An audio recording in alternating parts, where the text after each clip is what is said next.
So I was going through my woodpile earlier this week and I found this little lidded pot. Well, sort of. What I found was this log, which was a little bit bigger, and I cut off a chunk and I made this little pot out of it.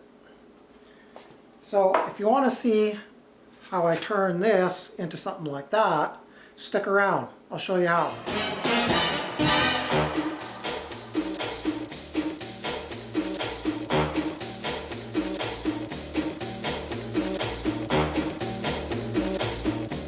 Hey, welcome back to the Wood and Metal Shop. Well, I believe this chunk of wood is apple, and I'm going by how dark the center heartwood is on this. Now I'm going to do something very similar with this chunk as I showed with that little lidded box that I made previously. But first, I've got a little bit of prepping to do with this. I'm going to cut off this branch right here, and it's got a crack in here that's running all the way through. This has been sitting on the wood pile for a couple of years. So it's actually pretty dry. So I'm going to clean up the crack and I'm going to fill it with some epoxy resin. So stick around, I'm going to show you what I do with this. But first, make sure you hit that subscribe button, ring that notification bell, and check out all my social media. All my links are posted below, so stick around. To cut off this piece of branch, unfortunately I have to use a handsaw because my bandsaw is not working right now. And to clean out the crack, I'm going to be using a Dremel with a small rasp bit, and I'm just going to go inside there and clean it up.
Well, now that's all cleaned up with Dremel, what I wanted to do was clean up any splinters inside here, because when you start turning it down, you're just going to see splinters coming across the resin. So all that's cleaned up. I don't know if you can see that on the camera, but it is quite deep. Probably around that deep, more than what I needed to do, but that way it's opened up, and all I need to do now is seal off the ends and pour resin, and I'm using this foil tape, which works really great.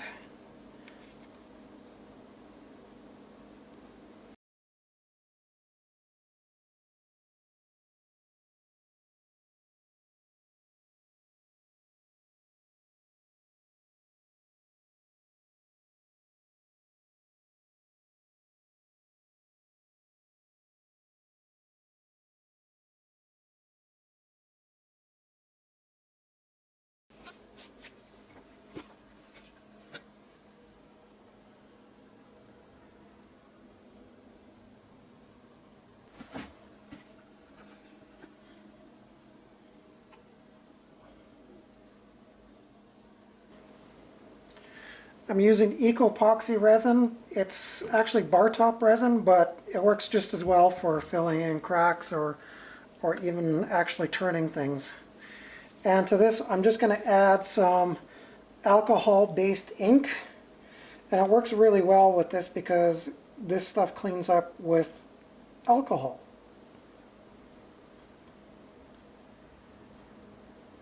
And I'm just using black.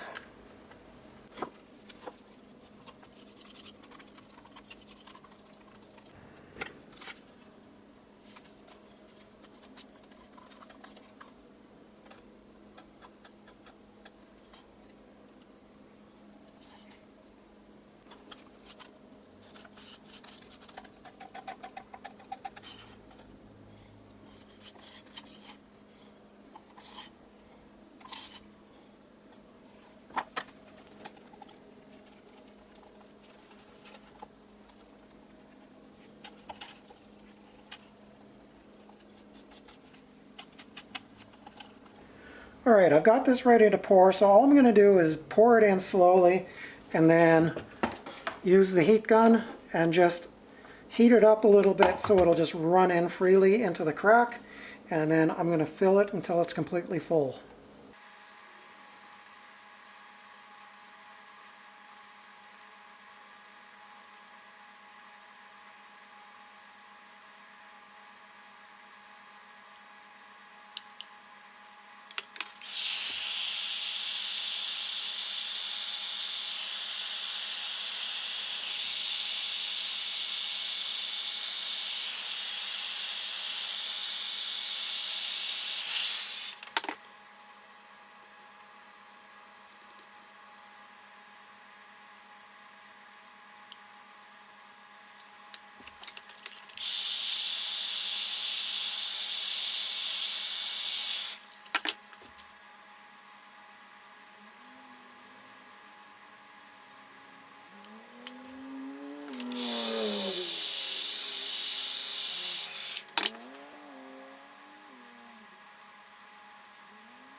Alright, I'm going to let that sit for a few minutes and see if it sinks in a little bit more. And if it does, all I'm going to do is fill it in until it's level with the top. So I finished filling up the crack, and there's a crack that actually went down and some of the resin came out over here. Fortunately enough for me, only a couple of drops came out and it set up before any more leaked out. So I had to pour a bit more in here.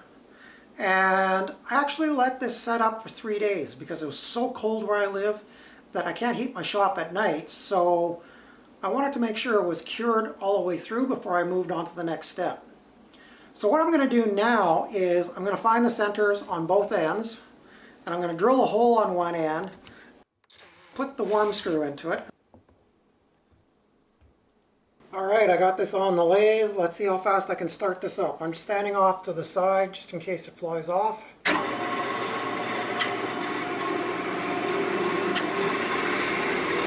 Alright, that's about 1200 RPM, and I'm going to just use my roughing gouge to start.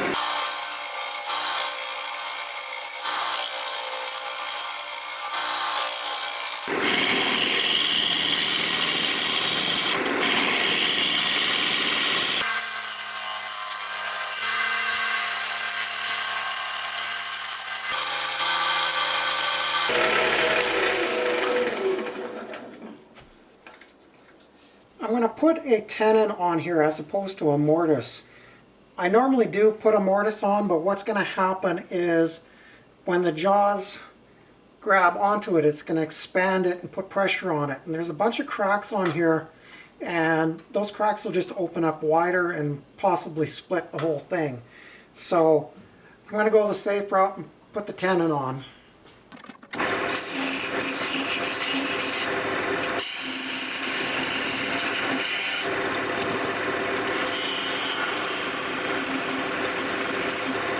And before I turn this around, I'm going to start shaping this and then determine where I'm going to part off a piece here for the top.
actually a couple of big cracks in here. There's another one right here, a couple of small ones, and this big one that opened up.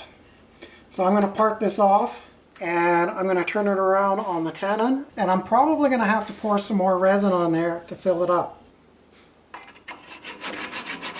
Okay, so I've got this thing turned around now, and I'm going to shape the top to match the bottom and then pour some more resin before I bore it out.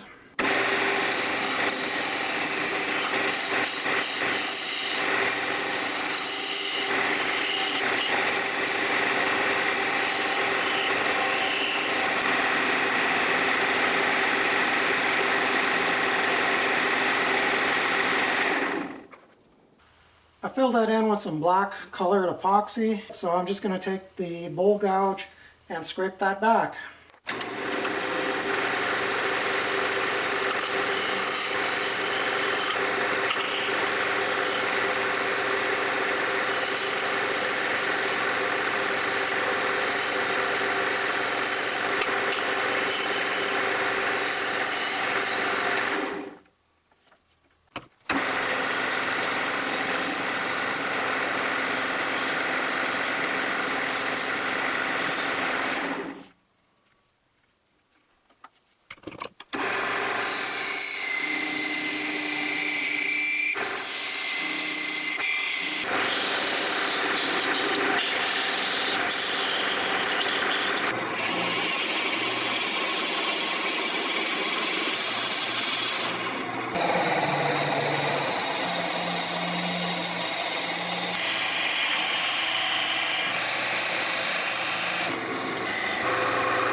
I don't know if you can see that, but I've got it all cleaned out. There's just a little bit of a nub down there in the bottom, but I can easily fix that with a sanding disc on a drill, and it's actually pretty smooth in there and a pretty uniform thickness, so, and you can just see where the cracks were coming through.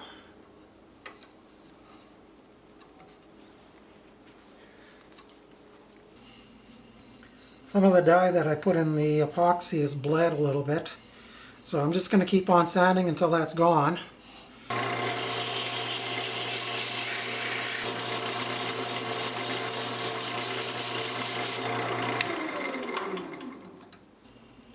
Well, this is a little more sanding than what I expected, so I'm just going to go through all the grits, take out all that black, and when the sanding is done, I'll be back. I sanded the outside with a combination of regular sandpaper, then moved on to the DA sander, which took off any of the black from the epoxy resin, and also any of the CA glue that I applied when I filled in some of the small cracks. Then I moved on to the Robert Sorby sander and used very fine sandpaper and took out any sort of scratches that the other sandpaper has left. Now it's time to move on to the inside. There is a little nub on the inside left over from the tool. So what I like doing is taking a sander with a sanding disc on it and just sand off the bottom until it's flush.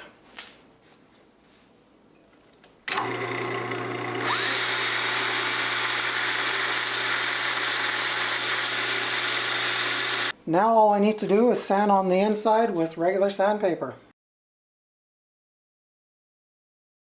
I wiped this down with some paper towel just to remove any of the dust, and I'm just going to apply a couple of coats of shellac. Turn that around so you can see it.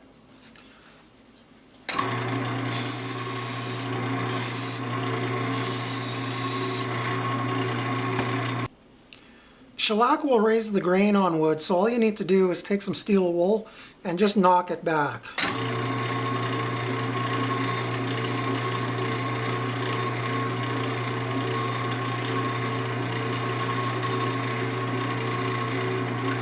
After all the sanding is finished, I applied several coats of the spray lacquer.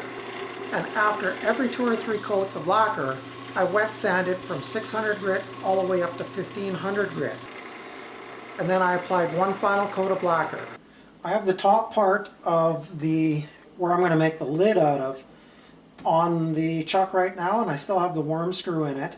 So what I'm going to do is I'm going to face off the bottom and then mark out a piece where this is going to actually sit inside the pot, and the outside of the lid will sit outside on top of the pot.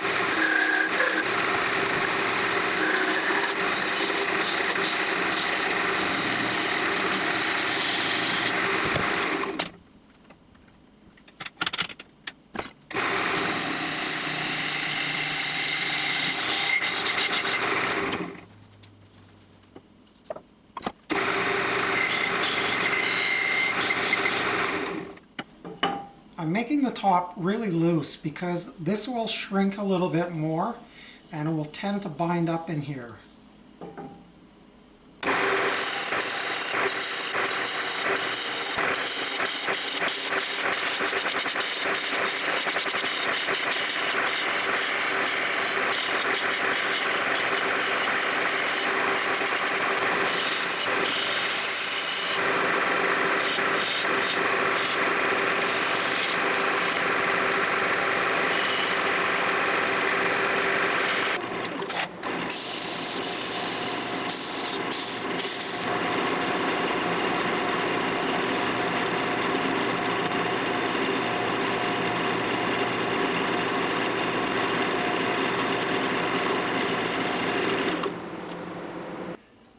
The bottom is sanded to 400 grit, and I'm just going to spray a couple of coats of shellac on it and then flip it around.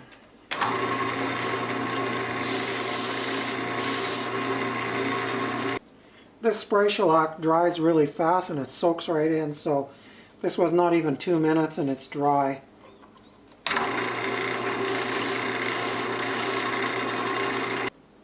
And just hit that with some steel wool after it dries.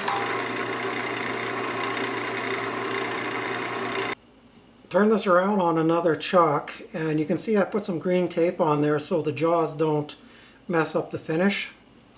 So I'm just going to finish shaping the top, take this piece off, and then figure out something for like a little finial or something on the top.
Now that I have the lid mounted on the chuck, I'm going to apply the same finish as I did on the pot.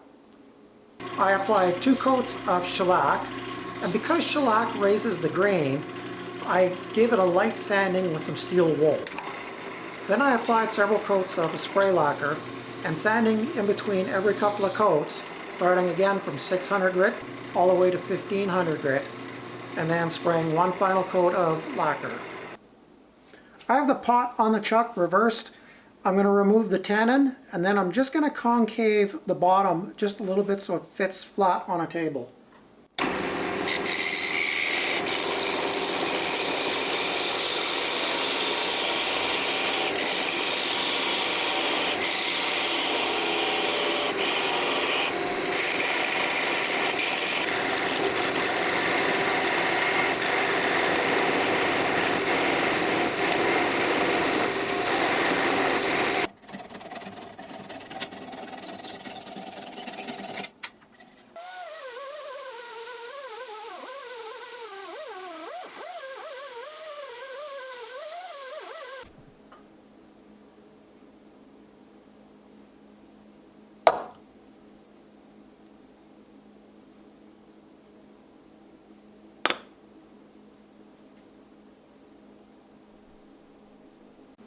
Well, here it is finished. Well, sort of. The only thing I have left to do is the finial on the top. I was really undecided on how I was going to finish that.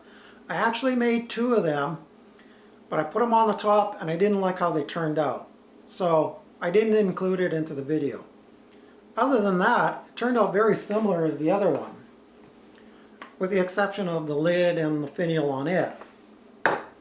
I love how applewood is. I love the grain on it, and I think that black epoxy just makes this thing look really sharp. So with that being said, I hope you liked this video, and if you did, give me a thumbs up. If not, give me a thumbs down. Also, if you have any comments or questions, please leave them below. I always answer them.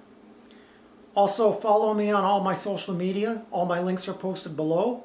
And most of all, hit that subscribe button and ring that notification bell for when I do another video. And from the looks of this, it might be real soon. So until then, take care.